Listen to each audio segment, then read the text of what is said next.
Tim and Carrie Kerfeld, who's a dairy farm in central Minnesota, Stearns County.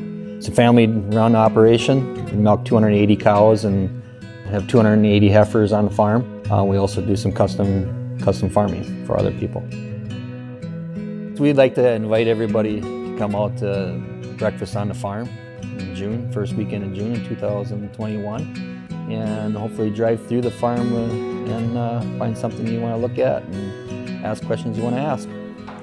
And enjoy your day with your family or your friends.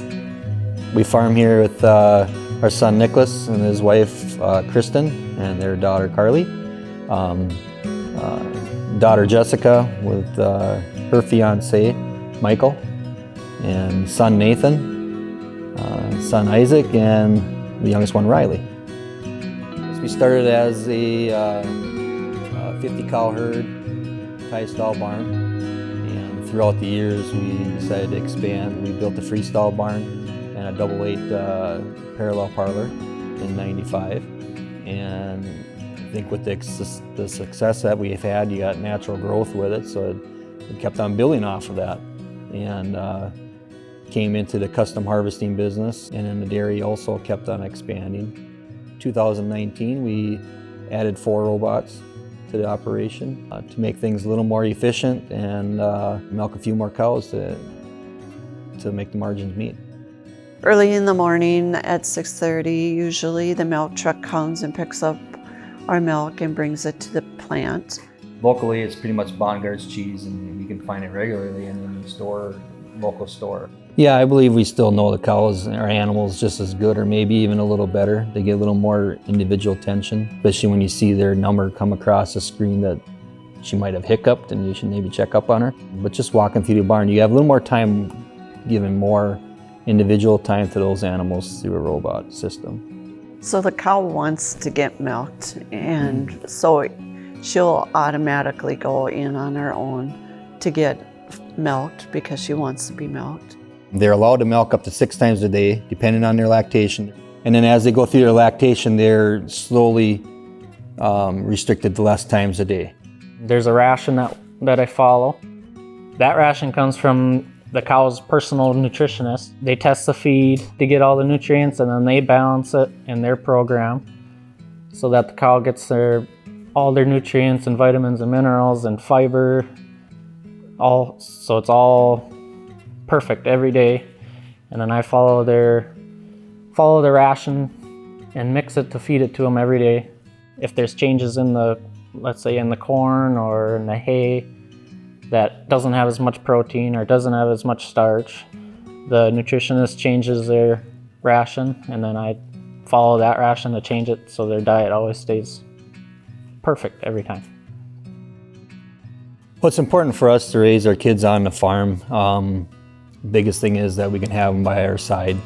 We both had jobs off the farm for a while, and it was just nice coming back to the farm and knowing that they're right there. We can teach them everything we wanted. We didn't have to drop them off at a daycare and wondering how they're doing and stuff like that. We wanted to be able to teach them. Yeah, every day you had to expect something different. You were never doing the same job every day, besides maybe milking cows. But I think I'll like the dairy farm someday because I find it fun to enjoy different types of jobs. I wouldn't even consider it a job. It's more of a lifestyle, I feel like, but you get the variety, which is really nice. I like the dairy farm because there's always something new to do. And feeding cows is always, something fun for them to do. So they would help Grandpa feed cows and listen to Grandpa's stories and Grandma's stories. It's a new experience. It's kind of cool seeing her. She likes cows and animals.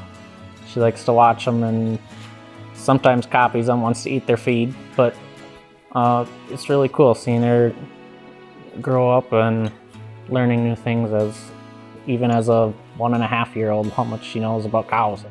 They get to hear Grandpa and Grandma's stories and how they grew up and where the farm, how it started when they first got married, and learn about the settings on the farm, if it's be the apple trees or the old red barn, and feeding the pigs and their life stories growing up and raising their own kids on the farm. We run GPS systems in our tractors to help plant a better crop with variable rate planting, so you're planting more crop in a higher productive soil and less in a lower productive soil to get your maximum amount of yields. And at the same time, you're variable rating fertilizer on to make sure you're not over fertilizing any ground. For the farm, you take care of the land, and you leave it in a better place, better position, better shape than what you came with for the next generation, whether it be the soil or the water. Anybody that wants to come see a farm or is coming to breakfast on the farm, look around, see what you like, even what you don't like, and let us know. I mean, maybe there's a reason why we do certain things the way we do, whether it's why are the cows getting bedded this way, or why do you use shavings for bedding, or why do you store your feed this way, or ask questions. And just because it looks bad or maybe it looks good to you, ask why.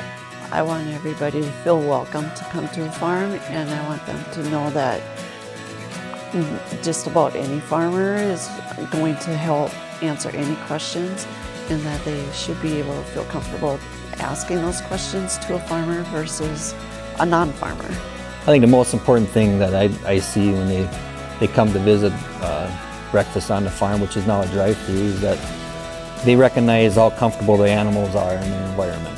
That they can walk around, they can sleep around, they got a dry place to lay down, they can go up and drink anytime they want, they can go up and eat anytime they want.